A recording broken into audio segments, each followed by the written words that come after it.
Hello વિદ્યાર્થી મિત્રો, આપણે શરૂ કરવાના છીએ પાઠ નંબર 6. ભાગ નંબર 6 ની અંદર આપણે ભણવાનું છે વારાણસી અને વલ્લભી વિદ્યાપીઠ. ઘણાને થતું છે બધા તમે સતડા ભમડા કેમ કરી નાખ્યા છે? ભણાવી નાખ્યું તું આને? હા, આખો વિડીયો મેં ભણાવી નાખ્યો અને પછી મેં જોયું તો આની અંદર અવાજ જ નહીં. આમ એક જ હારું ડબલા જેવું બંધ થઈ ગયું. બોલો લ્યો, આમાં મારે કરવું શું? બરોબર છે, કઈ વાંધો નહીં, આપણે ફરીવાર સમજી લઈએ. જો વારાણસી વિદ્યાપીઠની વાત કરીએ મિત્રો, વારાણસીના ટોટલ 1, 2 અને 3 મુદ્દા છે. હવે મિત્રો વાત કરું, ભગવાન બુદ્ધે જે છે પોતાના મતના પ્રચાર અને પ્રસાર માટે કઈ વિદ્યાપીઠની પસંદગી કરી હતી? તો કે વારાણસીની પસંદગી કરી. તમને એક નાની વાર્તા કહું કે ભગવાન બુદ્ધ જે છે એ શું કરે છે તો કે તપ કરવા માટે 5 બ્રાહ્મણો સાથે જંગલમાં જાય છે. હવે એ જયારે 5 બ્રાહ્મણો સાથે જંગલમાં જાય છે ત્યારે જંગલની અંદર 5 બ્રાહ્મણો અને ગૌતમ બુદ્ધ તપ કરવા માટે બેસી જાય છે. ગૌતમ બુદ્ધ ધ્યાનમાં એટલા બધા લીગ્ન થઈ જાય છે કે બહુ મુશળધાર વરસાદ થવા માંડે છે. ત્યાં એક જે છે એક સાધુની આંખ ઉઘડે છે ને જોવે છે તો મોટો જબરો અજગર જે છે એ આવતો હોય છે. એટલે બીજા બધાને જગાડે છે ને બીજા 5 જે બ્રાહ્મણો છે જાગી જાય છે ને 5 બ્રાહ્મણો વિયા જાય છે. પણ ભગવાન બુદ્ધ તપ કરવાનું શરૂ રાખે છે આમનામ અવિરત થઈ, અને એમને 7-8 વર્ષે જે શું થાય છે તો કે જ્ઞાનની પ્રાપ્તિ થાય છે. હવે જે જ્ઞાન એમને મળ્યું છે, જ્ઞાન એને લોકો સુધી પહોંચાડવું હતું, એટલા માટે શું કરે છે તો કે જે 5 બ્રાહ્મણો જે છે એને બોલાવે છે, અને એ બોલાવે છે કઈ જગ્યાએ તો કે વારાણસી કાશીની અંદર બોલાવી અને એમને જે છે આનું જ્ઞાનની શું કરે છે પીરસે છે અને કહે છે કે તમે પણ આ લોકો સુધી આ જ્ઞાનને અલગ અલગ દિશાઓમાં જઈ અને પ્રચાર અને પ્રસાર કરો. બરોબર છે, એટલે ભગવાન બુદ્ધ જે છે એ પોતાના જ્ઞાનને જે છે એ પ્રચાર અને પ્રસાર માટે કયો સ્થળની પસંદગી કરે છે? વારાણસીની પસંદગી કરે છે.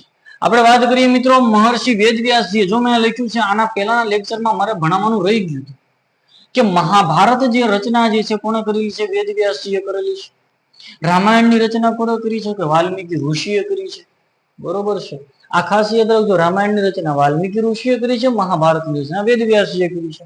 અને આ વેદવ્યાસજીનો જે આશ્રમ છે એ કઈ જગ્યાએ આવેલો છે તો કે ભાઈ જે છે ક્યાં આવેલો છે તો કે વારાણસીની અંદર આવેલો છે. ક્યાં આવેલો છે?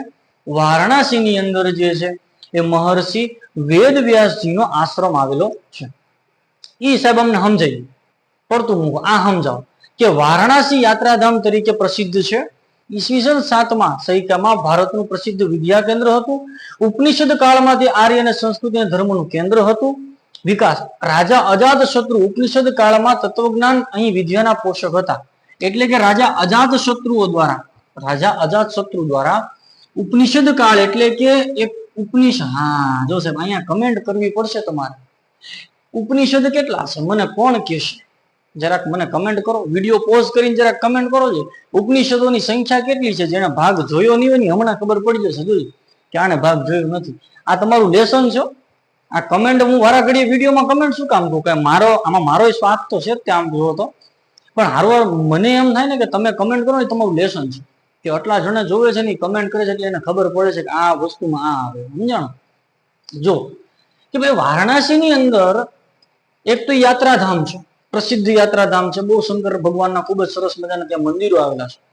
તો એ કલગી પિક્ચર જોયું હોય, કલગી પિક્ચરની અંદર જે છે એ વારાણસી બહુ સરસ બતાવે કે સંપૂર્ણ પૃથ્વીનો વિનાશ થઈ જશે પણ વારાણસીનો વિનાશ થશે નહીં. વારાણસી હતું તેનું તેમ જ રહેશે.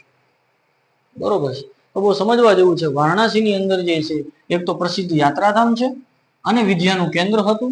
મહર્ષિ વેદવ્યાસજીનો આશ્રમ ક્યાં આવેલો છે તો કે ભાઈ કાશી વારાણસીની અંદર આવેલો છે.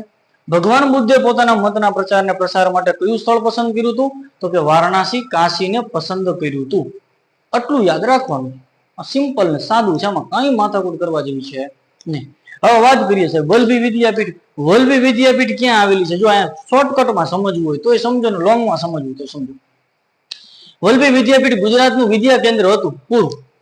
7મી સદીમાં ભિક્ષુ વિદ્યાર્થીઓ રહેતા હતા અને પોતાના બૌદ્ધ મતના હીન, ભિક્ષુ એટલે ઓલા ભિક્ષુની બૌદ્ધ ભિક્ષુકો અહીંયા રહેતા. કોણ રહેતા? બૌદ્ધ ભિક્ષુકો જે છે મિત્રો અહીંયા રહેતા. અને બૌદ્ધ ધર્મની અંદર બૌદ્ધ ધર્મ માટે આ ખૂબ જ પ્રસિદ્ધ વિદ્યા મંદિર અથવા વિદ્યાનું કેન્દ્ર હતું. સાહેબ અહીંયા જે 2 નામ લખ્યા છે સ્થિરમતી અને ગુણમતી, ઈસવીસન 7મી સદીમાં મધ્યમાં પ્રસિદ્ધ બૌદ્ધ વિદ્વાનો સ્થિરમતી અને ગુણમતી અહીંના પ્રિન્સિપાલ હતા. આચાર્ય પદ ઉપર હતા. આ બંને કેના પદ ઉપર હતા? આચાર્ય પદ ઉપર આ બંને લોકો હતા. ચીની પ્રવાસી ઇતિસંગ એ નોંધ્યું કે વલ્લભી પૂર્વ ભારતના પશ્ચિમ પ્રસિદ્ધ શિક્ષણ આપતી સંસ્થા નાલંદાને શું કરતી? સ્પર્ધા આપતી. જો હું તમને ટૂંકું ટચ કહું ને, આની અંદર ન પડે. અહીંયા મુદ્દા જો, આ મુદ્દા લખ્યાની શોર્ટકટ મુદ્દા છે. આ બહુ લોંગમાં છે અને તમને સમજાશે નહીં. બહુ આમાં બહુ માથાકૂટ નહીં કરવું. જો વલ્લભી જે છે ગુજરાતનું પ્રસિદ્ધ વિદ્યા કેન્દ્ર હતું. ઓકે. હિનયાન ધર્મનો અહીંયા પ્રચાર થતો. જો લખ્યું છે હિનયાન ધર્મનો અહીંયા પ્રચાર થતો. અહીંના બે બહુ પ્રસિદ્ધ પ્રિન્સિપાલ હતા. પ્રિન્સિપાલમાં ખબર પડે ને? હા, સ્થિરમતી અને ગુણમતી. બીજું ઇતિસંગે શું કીધું? તો કે ઇતિસંગ એવું કહેતો હતો કે નાલંદા જે વિદ્યાપીઠ છે એની સાથે વલ્લભી વિદ્યાપીઠ સ્પર્ધા કરતી. કેવી? હવે અહીંયા સ્પર્ધા એટલે કઈ ઓલી સ્પર્ધા નહીં હો કે અમારી સ્કૂલમાં ગ્રાઉન્ડ છે, આ સ્કૂલમાં ગ્રાઉન્ડ નથી, આ સ્કૂલમાં એસી છે, આ સ્કૂલમાં એસી નથી. એવી સ્પર્ધા ન થતી. કેવી સ્પર્ધા થતી? કે નાલંદામાં આવું શિક્ષણ આપવામાં આવે છે, નાલંદામાં આ પાઠ બહુ સરસ ભણાવાય છે, નાલંદાની અંદર આ વિદ્યા બહુ સરસ શીખવાડાય છે. તો વલ્લભીની અંદર તો કે ભાઈ આ વિદ્યા વલ્લભીમાં બહુ સરસ શીખવાડવામાં આવે છે. શિક્ષણમાં કોમ્પિટિશન થતી. શેમાં કોમ્પિટિશન થતી? શિક્ષણની અંદર કોમ્પિટિશન થતી. બરોબર છે. ભૌતિક સાધનોમાં કોઈ સ્પર્ધા કોઈ દી હોય નહીં. શિક્ષણમાં ક્યારે સ્પર્ધા ભૌતિક સાધનોમાં ન હોય, ગુણવત્તાની સ્પર્ધા હોય. શેની સ્પર્ધા હોય? ગુણવત્તાની સ્પર્ધા હોય. બરોબર છે. તો ગુજરાતની અંદર વિદ્યા કેન્દ્ર હતું. હિનયાનનો પ્રચાર કરવામાં આવતો. સ્થિરમતી અને ગુણમતી તેના આચાર્ય હતા. ઇતિસંગ કહેતો કે ભાઈ નાલંદા અને વલ્લભી વચ્ચે શું હતી? તો કે તીવ્ર સ્પર્ધા હતી. મૈત્રક વંશના જે રાજા, જો એમ બહુ સરસ લખ્યું છે, મૈત્રક વંશના શાસક બૌદ્ધ નહોતા, બૌદ્ધ ધર્મમાં નહોતા માનતા. છતાં પણ શું કરતા? એ માનતા હતા સનાતન ધર્મમાં, અને છતાંય વલ્લભી વિદ્યાપીઠને શું કરતા હતા? તો કે મદદ કરતા. શું કરતા? તો કે મદદ કરવાનું કામ જે છે હર હંમેશ મૈત્રક વંશ કરતો. સાહેબ આ જે આખી વિદ્યાપીઠ છે વહી કેમ ગઈ? તો કે ઈસવીસન 775 ની સમયમાં જે છે એ આરબો દ્વારા શું કરવામાં આવ્યું? વલ્લભી વિદ્યાપીઠમાં આક્રમણ કરવામાં આવ્યું. શું કરવામાં આવ્યું? આક્રમણ કરવામાં આવ્યું. અને પછીથી વલ્લભી વિદ્યાપીઠનો શું થઈ ગયો છે? સર્વનાશ થઈ ગયો. બરોબર છે.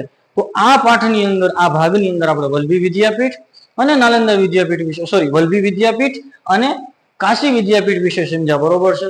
તો દરેક વિદ્યાર્થી મિત્રોને ફરીવાર દરેક વિડીયોમાં નમ્ર વિનંતી કરું છું કે તમે શેર કરવાનું રાખો. બીજું કે તમે કમેન્ટ કરવાનું રાખો. તો તમને લાઈવ જેવી મજા આવશે કે તમે મારી સામે પ્રત્યક્ષ ભણી રહ્યા છો. ત્રીજી વાત કે તમે છે ને પુસ્તક સાથે રાખી અને વાંચજો. ન હોય તો સમાજનું પુસ્તક કાઢીને વાંચો. થોડુંક સામે રાખો તો તમને થોડું ઘણું એમાંથી પણ આઈડિયા આવે. બરોબર છે.